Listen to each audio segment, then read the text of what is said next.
ನಮಸ್ಕಾರ. ನಾವೆಲ್ಲರೂ ತುಂಬ ಮೋಟಿವೇಶನಲ್ ಸ್ಪೀಚ್ಗಳನ್ನು ಕೇಳ್ತಾ ಇದ್ದೀವಿ, ಅಡ್ವೈಸ್ಗಳನ್ನು ಕೇಳ್ತಾ ಇರ್ತೀವಿ, ಹಿತೋಪದೇಶಗಳನ್ನೆಲ್ಲ ಕೇಳ್ತಾನೇ ಇರ್ತೀವಿ.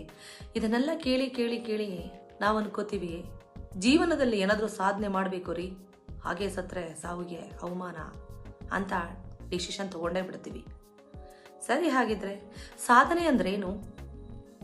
ತುಂಬ ಓದಿ ಡಿಗ್ರಿಗಳನ್ನು ತಗೊಳ್ಳೋದಾ, ಅಥವಾ ಗೌರ್ಮೆಂಟ್ ಜಾಬಿಗೆ ಸೇರ್ಕೊಳ್ಳೋದಾ, ಅಥವಾ ಬಿಸ್ನೆಸ್ ಮಾಡಿ ತುಂಬ ದುಡ್ಡುಗಳನ್ನು ಸಂಪಾದನೆ ಮಾಡೋದಾ, ಅಥವಾ ಫಾರಿನ್ಗೆ ಹೋಗಿ ಬ್ಯಾಂಕ್ ಬ್ಯಾಲೆನ್ಸ್ನ ಹೆಚ್ಚಿಗೆ ಮಾಡ್ಕೊಳ್ಳೋದಾ, ಅಥವಾ ಮುಖಕ್ಕೆ ಬಣ್ಣ ಹಚ್ಚಿ ಸೆಲೆಬ್ರಿಟಿಗಳಾಗೋದಾ?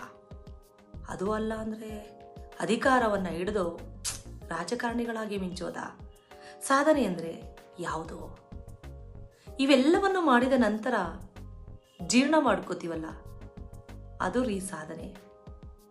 ಯಾಕೆ ಅಂದರೆ ಊಟ ಜೀರ್ಣ ಆಗದೆ ಇದ್ದರೆ ರೋಗ ಬರುತ್ತೆ, ಪ್ರಶಂಸೆ ಜೀರ್ಣ ಆಗದೆ ಇದ್ದರೆ ಅಹಂಕಾರ ಬಂದುಬಿಡುತ್ತೆ, ನಿಂದನೆ ಜೀರ್ಣ ಆಗದೆ ಇದ್ದರೆ ದುಃಖ ಬರುತ್ತೆ.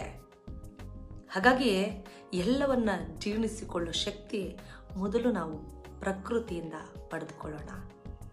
ಮನೆಗೆ ಬಂದ ತಕ್ಷಣ ಮನ ಮಂದಿಯವರೆಲ್ಲ ಕೂತ್ಕೊಂಡು ನಮಗೆ ಇಷ್ಟವಾದ ಊಟವನ್ನು ಸವಿಯೋ ಹಾಗಿರಬೇಕು. ಯಾವುದೇ ಅನಾರೋಗ್ಯ ನಮ್ಮನ್ನು ಬಾಧಿಸಬಾರದು. ನೆಮ್ಮದಿಯ ವಾತಾವರಣ, ಸಂತೋಷ ನಮ್ಮ ಕುಟುಂಬಗಳಲ್ಲಿ ನಾವು ಕಾಣಬೇಕು. 4 ಜನ ನಮ್ಮ ಮಾತಿಗೆ ಗೌರವ ಕೊಡೋ ಹಾಗಿರಬೇಕು. ನನ್ನೂರಿನಲ್ಲಿ ನನ್ನನ್ನು ಪ್ರೀತಿಸುವ 4 ಜನ ಇರಬೇಕು. ನನ್ನೂರಿಗೆ ನಾನೇ ದೊರೆಯಂತಿರಬೇಕು. ನನ್ನ ಹಿರಿಯರು ನಮಗೆ ಕೊಟ್ಟಂತಹ ಬಳುವಳಿಯನ್ನು ಉಳಿಸಿಕೊಂಡು ಹೋಗುವ ಶಕ್ತಿ ನಮಗಿರಬೇಕು. ಎಲ್ಲದಕ್ಕಿಂತ ಹೆಚ್ಚಿನದಾಗಿ ಆತ್ಮತೃಪ್ತಿ ಇರಬೇಕು. ಮನುಷ್ಯನಿಗೆ ರಾತ್ರಿಯ ವೇಳೆ ನೆಮ್ಮದಿಯ ನಿದ್ದೆ ಬರೋ ಹಾಗಿರಬೇಕು. ನೆಮ್ಮದಿಯೇ ಇಲ್ಲ ಅಂದರೆ ಈ ಎಲ್ಲ ಸಾಧನೆಗಳು ವ್ಯರ್ಥ. ನಿನ್ನ ಸಾಧನೆಗೆ 10 ರಿಂದ 50 ವರ್ಷ ಅಥವಾ ಶತಮಾನಗಳವರೆಗೆ ಕೀರ್ತಿ ಕಿರೀಟಗಳು ಸಲ್ಲಬಹುದು. ತದಾದ ನಂತರ ಮತ್ತೊಬ್ಬನ ಸಾಧನೆಯನ್ನು ನೋಡಿ ಜನ ಹೊಗಳೋದಕ್ಕೆ ಪ್ರಾರಂಭ ಮಾಡ್ತಾರೆ.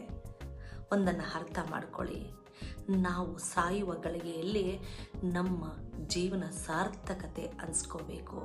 ನಾವು ಭೂಲೋಕಕ್ಕೆ ಬಂದಿದ್ದಕ್ಕೆ, ಹುಟ್ಟಿದ್ದಕ್ಕೆ ಸಾರ್ಥಕ ಆಯಿತು ಅನ್ಬೇಕು. ಅದು ರೀ ಸಾಧನೆ ಅಂದರೆ. ಇಷ್ಟ ಆಗಿದ್ರೆ ಸಬ್ಸ್ಕ್ರೈಬ್ ಮಾಡೋದನ್ನ ಮರಿಬೇಡಿ.